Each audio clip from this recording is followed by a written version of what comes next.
Hello everyone, welcome back to our lessons here. I'm a little bit more awake this time. I've adjusted to the time over here. In this lecture, I'm going to cover general evaluative theories of desire, so I'm not going to exposit the reading for the week. Instead, I'm going to give you an overview of the general overview of the evaluative theories, and I'm going to launch into one specific version of it, which you'll see. So, evaluative theories of desire are ones that claim that there's something called like the guise of the good. So if something looks good to you, or it appears good, there's some sort of value judgment or value perception involved in the desire. And there are two kinds. There's the doxastic theories of desire and the evaluative perceptual theories. The doxastic theories claim that to desire P is to believe P is good. So Plato, I believe, was someone who seemed to hold this view, or Socrates at least. The evaluative perceptual theories are ones that say something like to desire P is to see P as good. Or another version of it is to say to desire P is to see P as good for yourself or for your own well-being, or something like that. So the difference between 1 and 2 is that 1 here is what we call agent neutral, and 2 is what we call agent centered or agent relative. And if I am, so an agent neutral value is a value that doesn't necessarily help you, but it's good overall for the world, or it's just a good thing to have happen. An agent relative value is a value or good that is good for you. So, for example, an agent neutral value would be something like justice overseas, or justice, you could see that as good, right? So if there's a country and there's lots of oppression, and then you find out that that justice has been done and the oppression stopped, you can be want that or be happy that that happened because that's good, right? That's agent neutral value.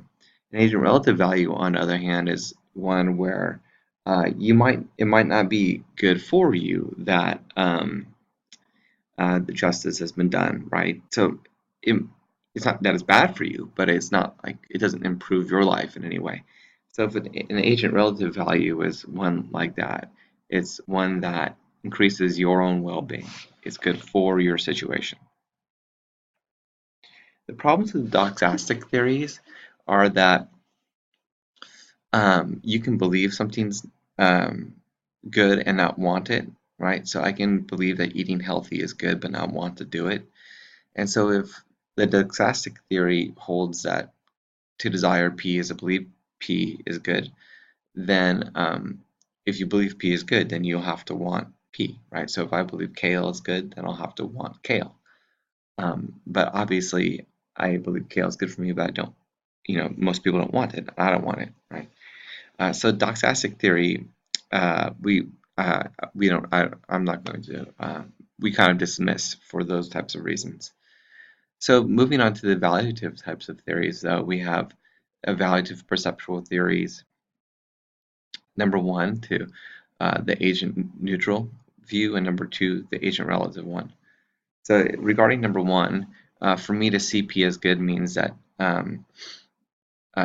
desiring is agent neutral value seeming. So X is good and I desire it, right? So for me to see P as good means that I am perceiving, not like in an analogical way. So in an analogy, it's not the same seeing with your eyes, right? Though it involves that sometimes. It's that you experience it as good, or you experience obtaining it to be good, or you can see that, or you see it as good to have it. And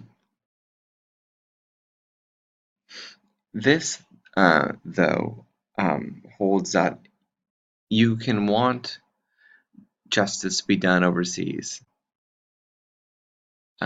because you see it that it would be good, or see it as good. Uh, and so this view. But what does it mean for something to seem good, right? So kale seems good, but it also seems bad. And they would claim that if the seeming good is stronger than the seeming bad, then I desire kale, right? So there's that kind of case. So that makes sense, right? But there's another case too. Consider a moral case. Lying seems wrong. So no one wants to be lied to. I mean, everything being equal, right? Uh, but it's true that you can want to lie. I mean, people lie very frequently. So it seems as if there's some sort of disconnection between seeing something as good and the action that you're going to take, right? And it also seems like there's a disconnection between seeing something as good and wanting it. So it seems wrong for anyone to, so if you take yourself, like I'm sure it seems wrong for you to lie to someone. You you're like, oh, that's wrong, right? Seems wrong. If I'm lying, it feels wrong to me. But you can still want to lie even if that seems wrong to you. So there's a disconnection there, like I said, between the desire and the action, and we want to cover all the phenomenon of desire. And it does seem like while action might not be essential to desire, it does seem to be an important important conceptual connection to desire, and that's very important. We want to involve all those types of things. Um,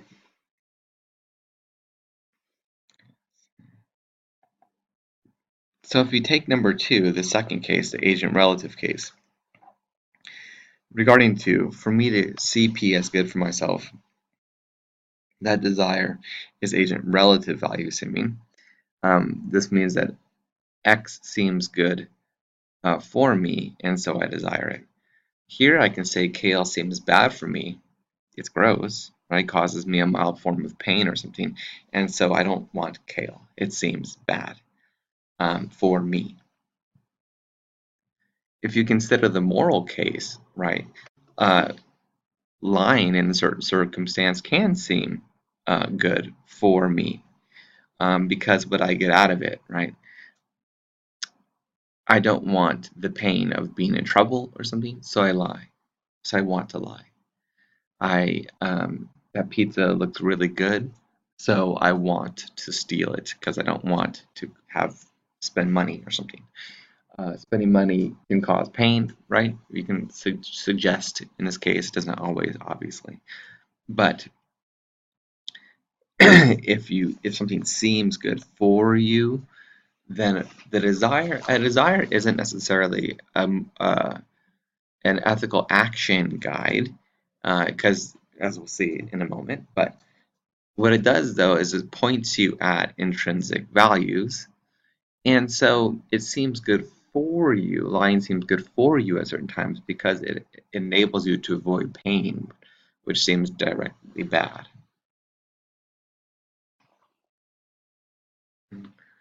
Um,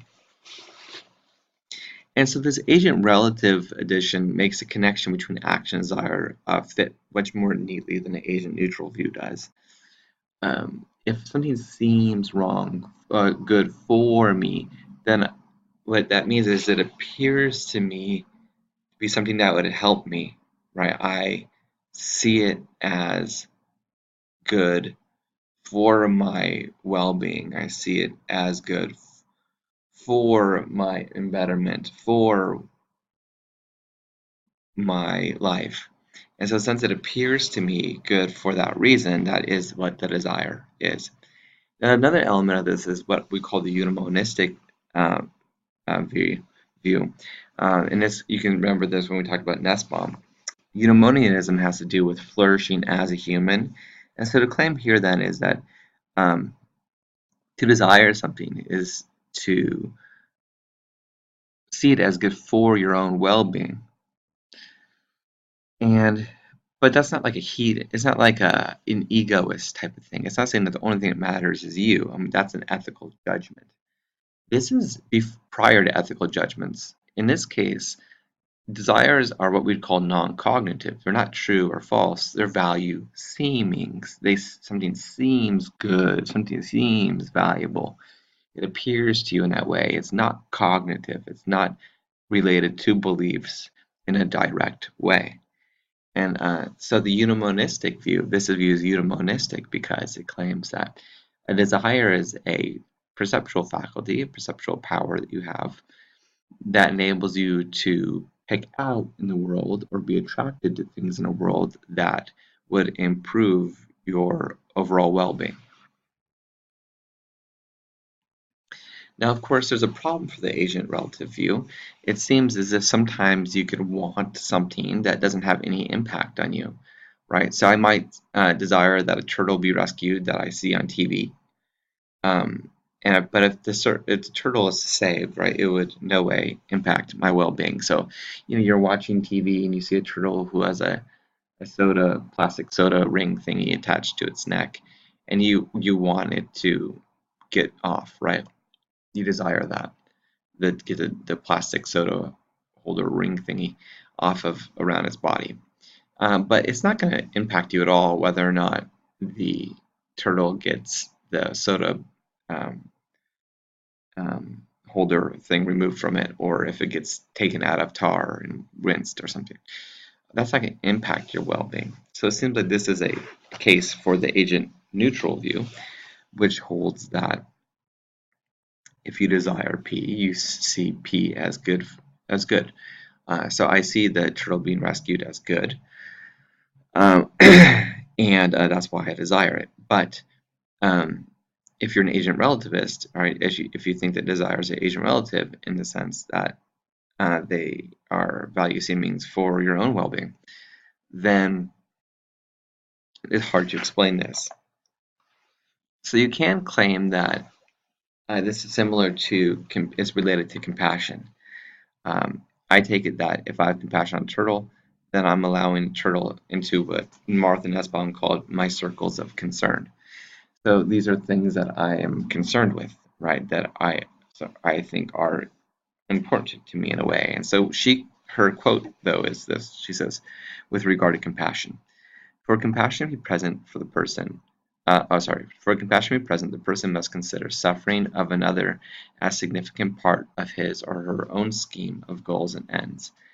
That is, she must take the person's ill as affecting her own flourishing. In this way, she makes herself vulnerable in the person of another.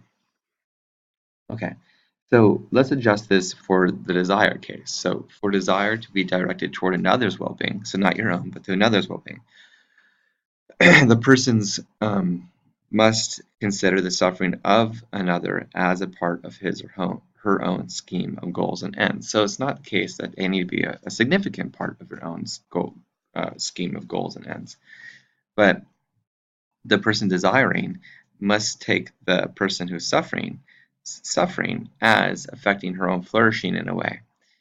And that way she makes herself vulnerable in that of the other person. So for example, if you are caring for the turtle, then you're placing some of your well-being in that of another, because if the turtle is harmed, then you are going to be harmed as well, because, and not in the same way at all, but in an analogical way.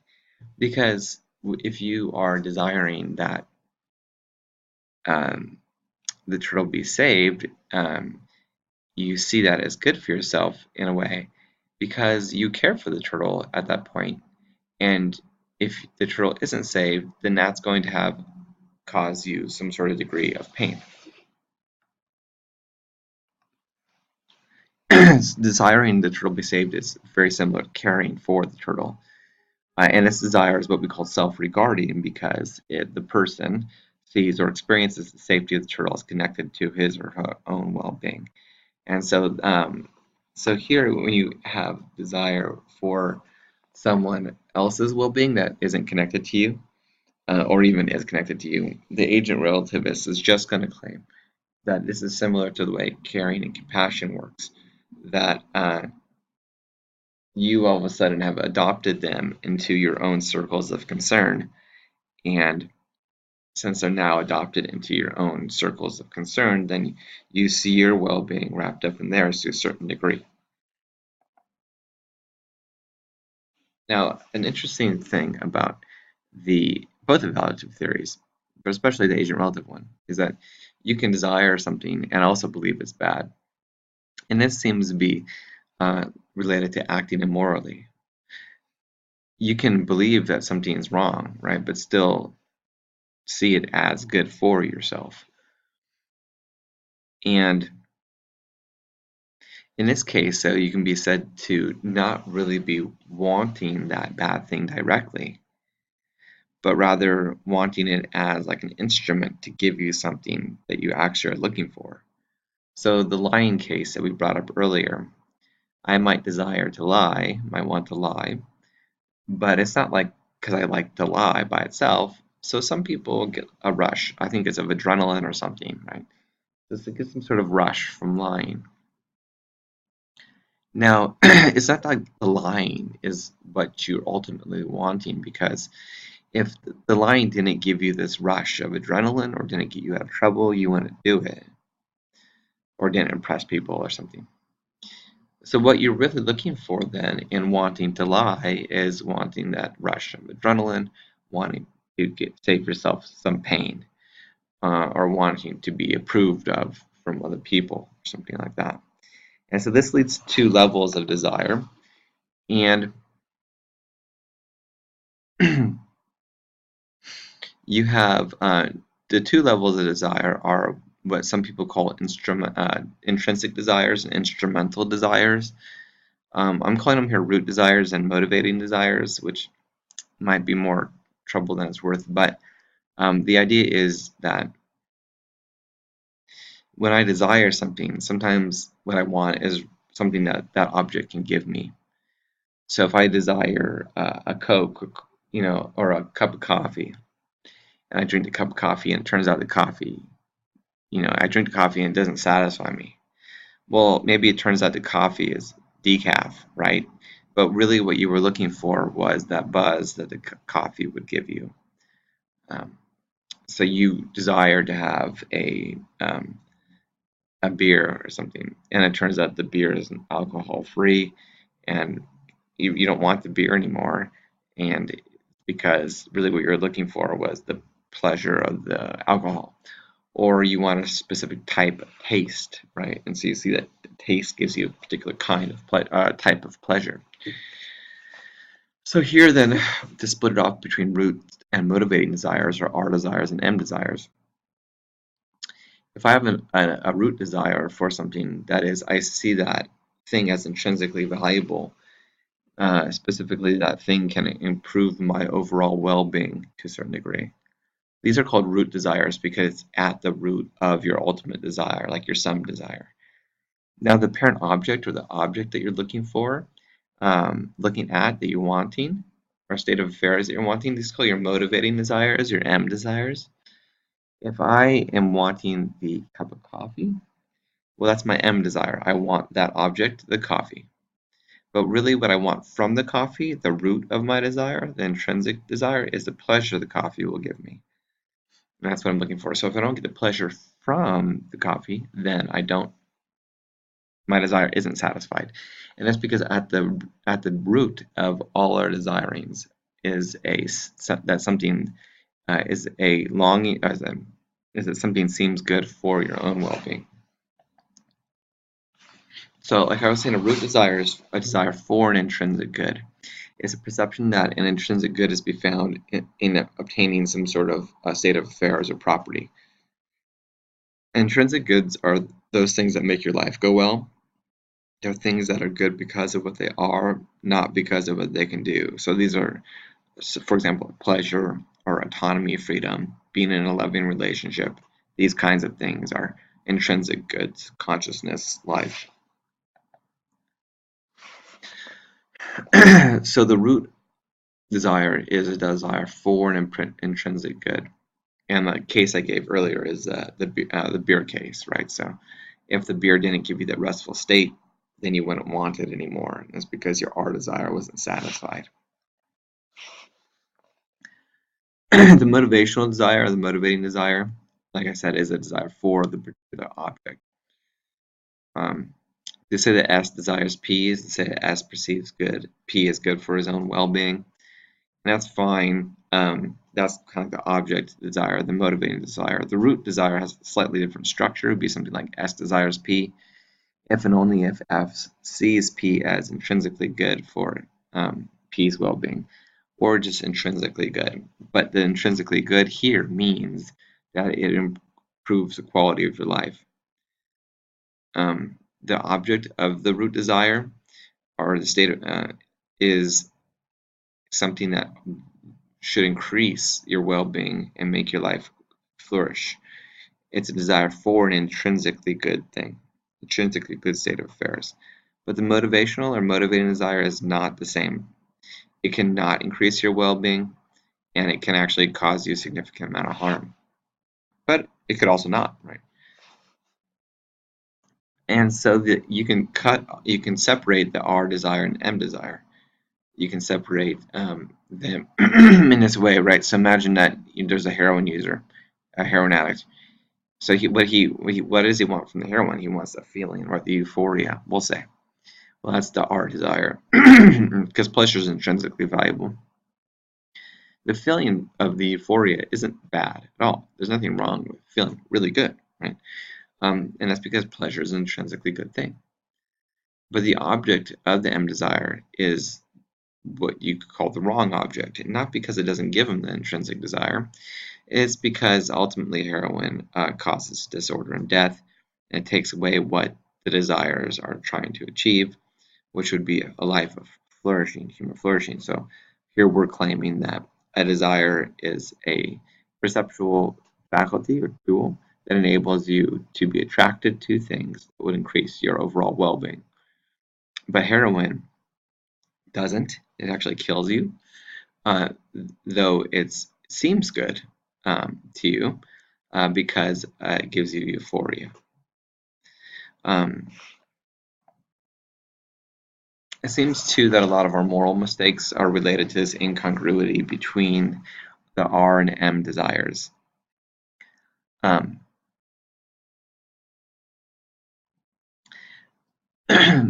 if I see stealing as good for me, that's because I I think that it seems to me that stealing something would give me some sort of degree of excitement, right? So excitement is good. I want to feel excited.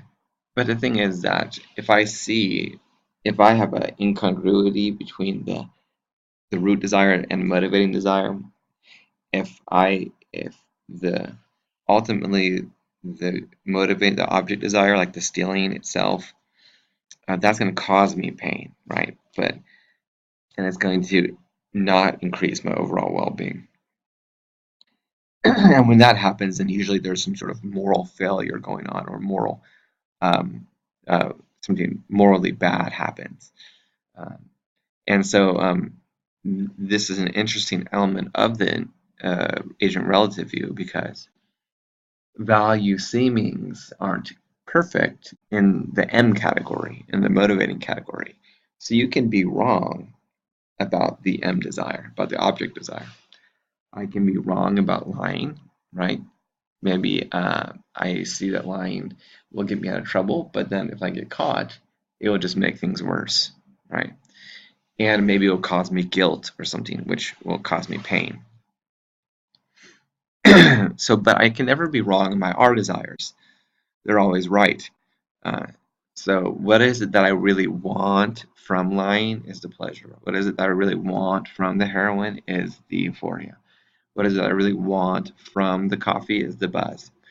And so that's true. That's never wrong. So your intrinsic desires here, at least I claim, are never wrong. But they do, but the M desires, the instrumental desires, these are wrong often.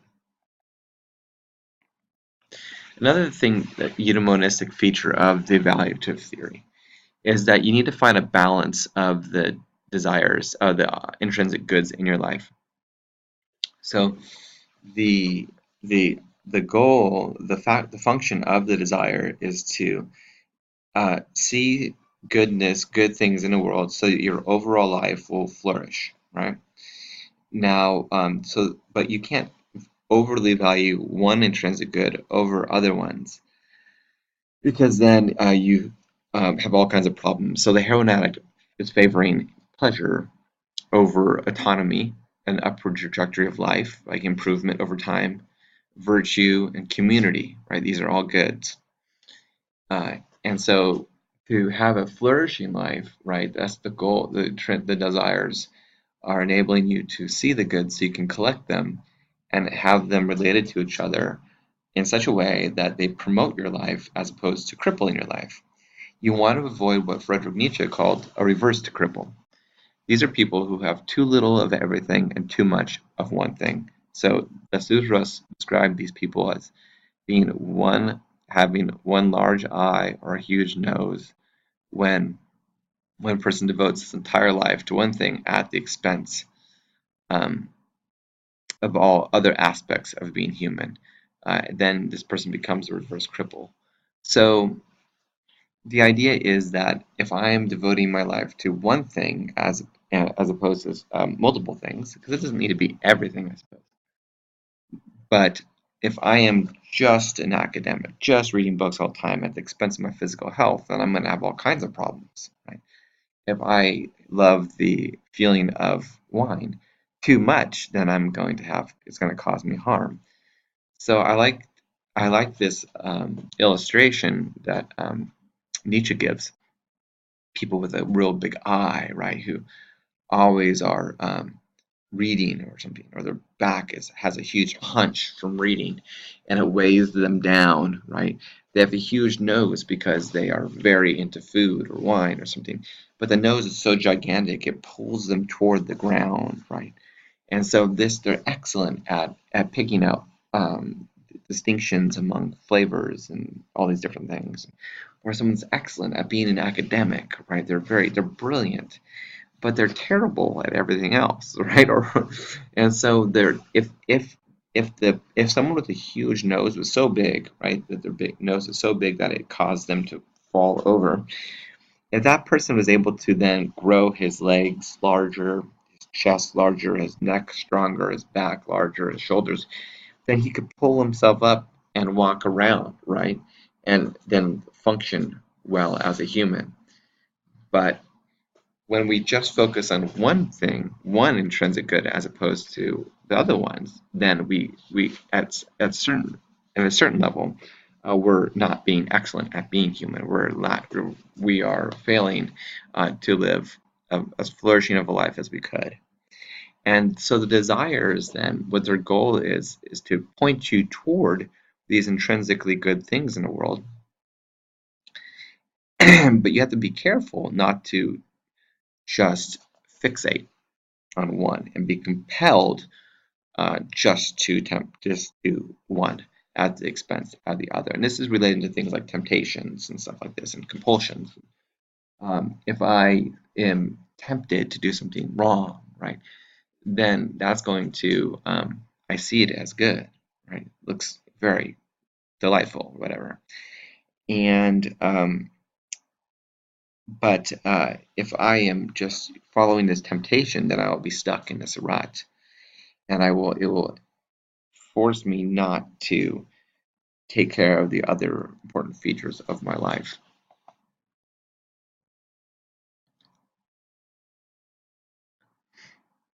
And so, one of the ways that we can try to improve our overall well-being would be to try to figure out a good fit between your M desires and your R desires. Try to figure out if the object I want really will provide you the intrinsic good that you want. Um, and so, we need to make sure we're not just focusing on one kind of good, and we need to make sure we're incorporating a variety of goods in our lives. We also want to try to establish a good fit between your R desires and your M desires.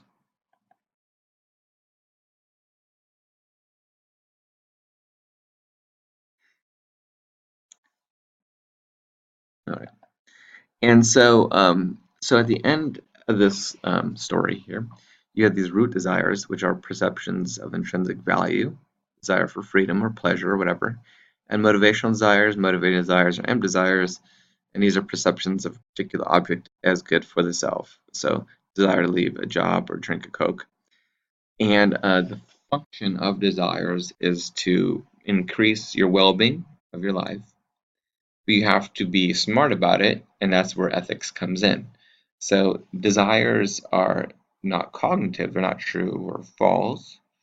Um, they're precognitive. They don't include concepts like beliefs, but something is appearing to you as good, and that value appearing draws you to it. So it incorporates that motivational feature. It good here means that it increases the flourishing of your life. Now the ethics comes in when you start to judge that if I get this, then I'll get that. Or when you are having a mismatch between your M desires and your R desires, and you're acting on the wrong desires. And there you need to practice and become better at identifying virtues. But also, your overall well-being can be significantly impacted in a negative or positive way by the collection of the various intrinsic goods in your life. And so, if desires really are value seemings, and at the root of them are intrinsic values, then you should try to collect the intrinsic values in a balanced way so you don't become a reversed cripple in a Nietzschean way. And this is the agent relative evaluative theory of desire.